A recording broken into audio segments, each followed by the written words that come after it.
The first letter from the HOA arrived before my welcome basket, and that should have warned me about Karen. Before I even finished unpacking my plates, I knew something was wrong. The envelope was thick, official, and oddly confident, like it already knew I'd lose.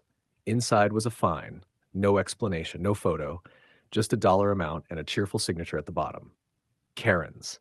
If you love powerful stories where quiet people win, you don't want to miss this. But before we continue, tell us where you're watching from. It honestly makes us happy to see how far our stories travel. And please like, comment, and subscribe. It helps this channel more than you know. Karen was the HOA president, the type who smiled so hard it felt rehearsed. She called everyone dear, hugged people she barely knew, and carried her clipboard like it was an extension of her personality. At the welcome meeting, she told me how lucky I was to live in such a well-managed neighborhood. I believed her. I followed every rule like it was scripture. Trash bins hidden by sunset, lawn trimmed weekly, no shoes on the porch, no decorations too early. I even reread the handbook just to be safe. So when the second fine arrived, larger, bolder, I laughed. Surely it was a mistake. Karen laughed too when I asked her about it. "Oh, sweetheart," she said warmly. "Don't worry, these things happen. I'll take care of it." She didn't. Instead, a week later, I looked out my kitchen window and saw Karen in my backyard, clipboard in hand, smiling to herself. That afternoon, another fine appeared, and that's when I realized something important. Karen didn't think she was wrong. She thought she was untouchable. Karen pushes too far. Once I realized Karen thought she was untouchable, everything about her behavior started to make sense. The smiles weren't friendliness, they were warnings. The fines kept coming, each one more confident than the last. Unauthorized exterior change, improper use of shared space. One even cited a rule that didn't exist on any page of the handbook. No photos, no timestamps, just numbers and Karen's looping signature, cheerful as ever. Every time she saw me, she asked, "Did you get my note, dear?" Always smiling, always sweet. Then came the inspections.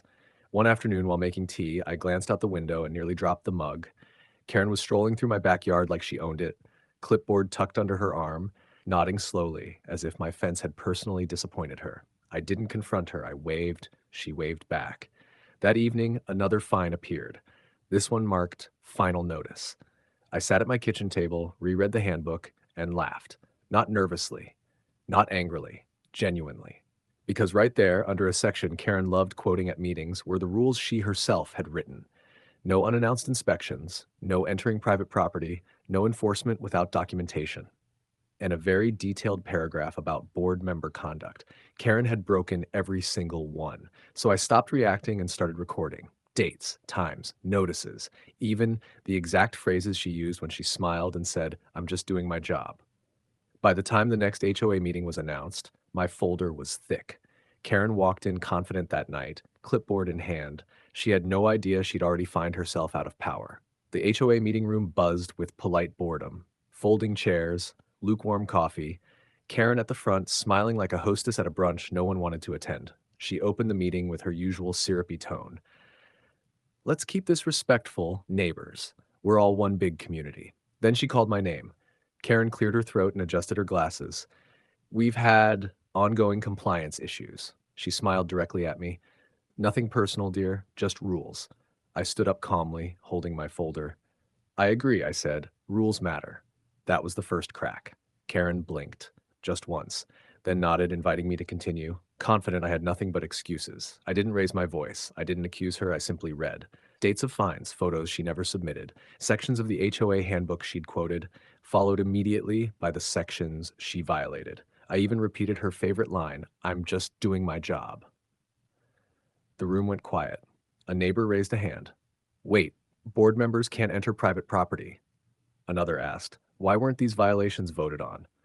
Karen's smile tightened. Her pen stopped moving. I finished by placing one last document on the table. A printed email thread, Karen approving her own enforcement actions without board consent. "I just wanted clarity," I said sweetly. "For all of us." For the first time since I moved in, Karen didn't smile back. She stared at the papers like they had betrayed her. And suddenly the room wasn't listening to Karen anymore. They were looking at her. The meeting didn't end with shouting. That's what made it perfect. Karen tried to regain control. She laughed lightly. This is all a misunderstanding. We'll discuss it privately. But the board president, quiet, retired, and usually invisible, cleared his throat.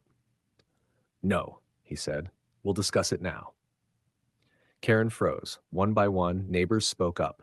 The fake fines they'd paid, the warning letters taped to doors, the time Karen stood on a lawn measuring grass with a ruler like she was auditioning for a comedy skit. Someone joked, "Guess the rules finally knocked." Laughter filled the room. The board voted that night. Karen was suspended pending review. All fines issued under her name were voided. Refunds approved, and audit ordered.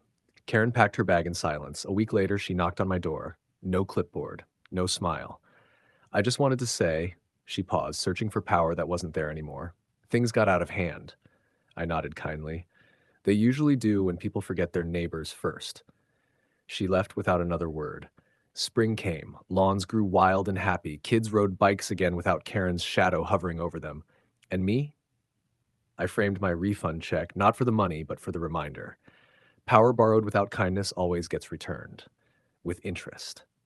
The end. Please like and subscribe for more HOA showdowns like this. Do you think she got what she deserves? Comment below.